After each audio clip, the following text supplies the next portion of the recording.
Bonjour. Première partie. Carl Gustav Jung, dialectique du moi et de l'inconscient.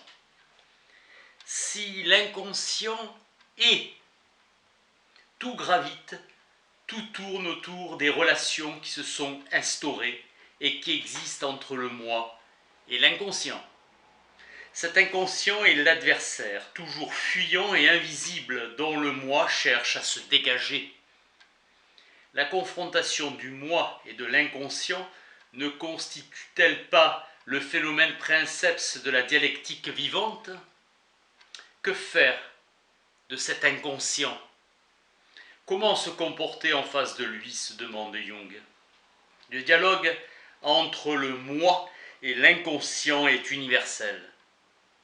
Flux et reflux fondamental de la vie, dualité de l'esprit, énorme pression exercée par l'inconscient sur le moi.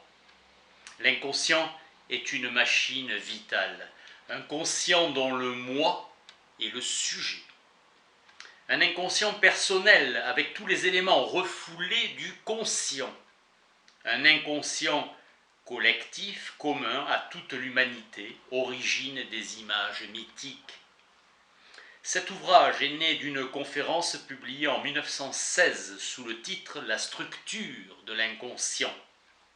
Saisir la démarche originale du drame intérieur et du processus qui s'empare de l'âme inconsciente au cours de sa métamorphose. Idée d'indépendance, d'autonomie de l'inconscient, conception qui se distingue de celle de Freud. L'idée germa dès 1902 dans l'esprit de Jung, alors qu'il étudiait l'histoire et le développement psychique d'une jeune somnambule. Étude en particulier des phénomènes, des manifestations réactionnelles de la personnalité consciente soumise aux influences émanant de l'inconscient. Ce sont 28 années d'expérience psychiatrique condensées et résumées. L'inconscient selon Freud, uniquement constitué par des tendances infantiles, éléments qui existent à notre insu. Ces tendances infantiles, en raison de leur caractère d'incompatibilité avec les facteurs conscients du psychisme, se trouvent refoulés. Grâce à l'analyse, les refoulements seront supprimés et les désirs refoulés seront rendus conscients.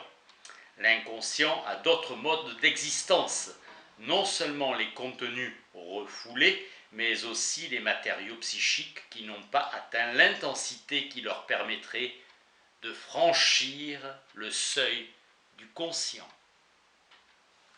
Le refoulement, principe directeur, conserve toute son importance, mais il n'est pas le seul mécanisme intrapsychique à l'œuvre. L'inconscient recèle aussi des matériaux psychologiques qui n'ont pas encore acquis le niveau et la dignité du conscient. Comme l'existence personnelle est limitée, le nombre de ces acquisitions déposées dans l'inconscient doit être aussi limité. L'inconscient continue imperturbablement à créer ses rêves et ses fantasmes. Exemple d'une malade qui présentait une névrose hystérique tenant à ce qu'on appelait un complexe paternel. Relation singulière entre le malade et son père.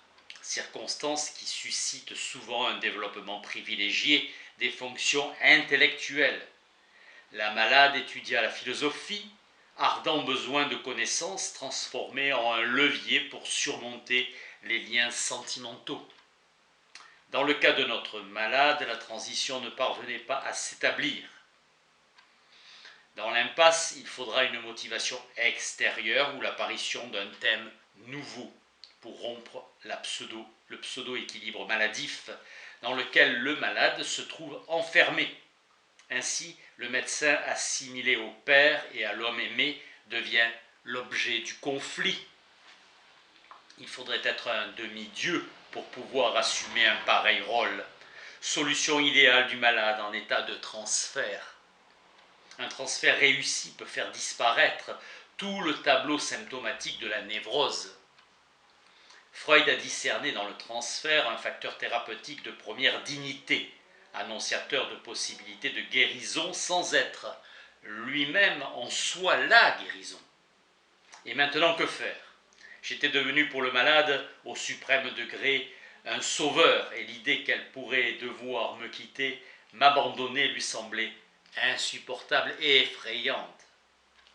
Il peut se faire qu'en état de transfert, un enthousiasme déclenche un sacrifice douloureux. Le malade bascule dans un état de guérison. En cas d'échec, on se voit confronté au problème qu'impose le détachement du transfert. Cela peut entraîner une rechute totale. Les rêves renferment des images, des constructions et des enchaînements d'idées fabriquées par des intentions conscientes. Le rêve est un produit naturel de la psyché. La vie psychique est une démarche orientée vers une certaine fin. La vie est finalité. L'inconscient de ma malade faisait de moi son médecin, un père amant, confirmant la fixation catastrophique qu'il s'agit de dénouer. Son inconscient soulignait la nature surhumaine, quasiment divine du dit père amant, relief de la surestimation qu'entraîne le transfert. Pensée de Freud selon laquelle l'inconscient ne sait que désirer, se rabattre sur le sage conseil « tu dois, il te faut ». L'énergie inhérente à ce transfert est d'une telle intensité qu'elle donne l'impression d'un instinct vital. Dans son conscient, la patiente restait toujours cramponnée à son transfert. Ses relations avec un de ses amis s'approfondissaient et notre séparation ne provoqua aucun désastre. Processus de détachement progressif et de liquidation du transfert. Le changement dans l'état d'esprit de la malade fut catalysé par l'apparition dans son inconscient d'un point de mire transcendantal, transpersonnel ou concept de Dieu.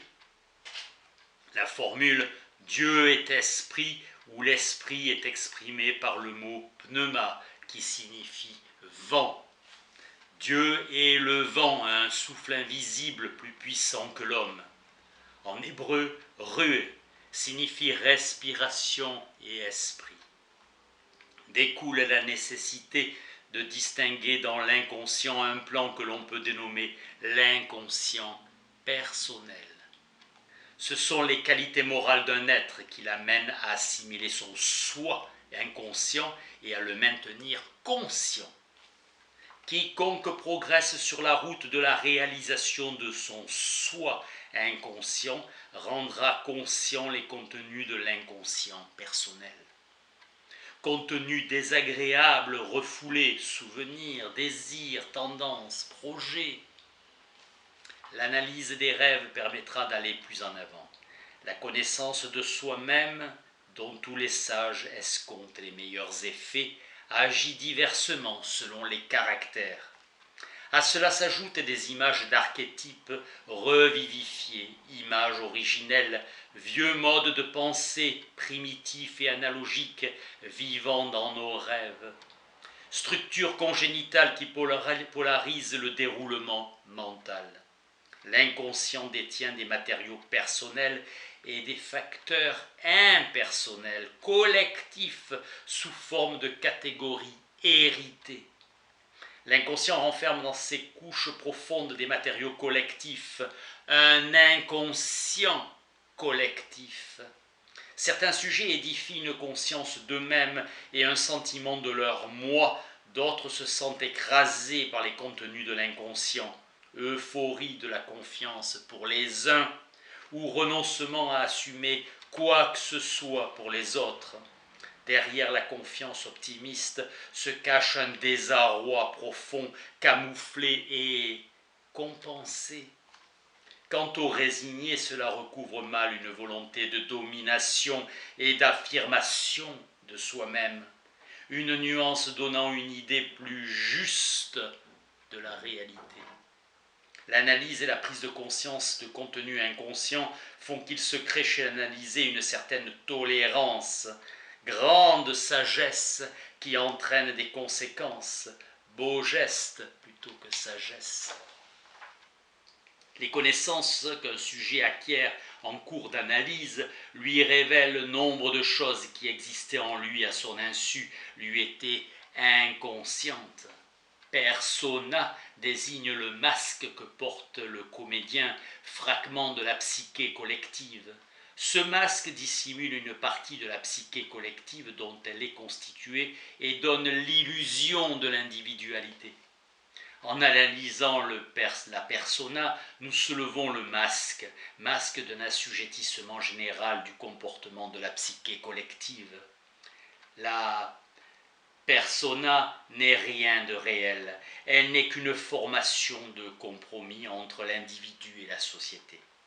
Le moi conscient s'identifie avec la persona. L'influence du soi se manifeste dans les éléments de l'inconscient. L'analyse de l'inconscient amène à la conscience les matériaux collectifs. La reconstitution d'un nouvel équilibre se fera pourvu que le conscient soit en état d'assimiler les contenus produits par l'inconscient, c'est-à-dire de les comprendre et de les intégrer. Véritable fin du monde de voir s'effondrer chez un être humain l'attitude et les structures conscientes. Le sujet se sent abandonné, désorienté et vulnérable, tel un navire sans gouvernail livré aux éléments.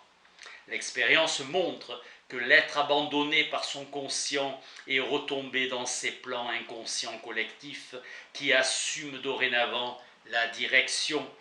Surgit une pensée salvatrice, une voix intérieure, force de conviction d'une illumination.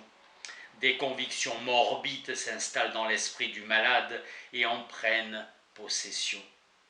Les états pouvant aller à la psychose ou à la démoralisation. Fin de la première partie.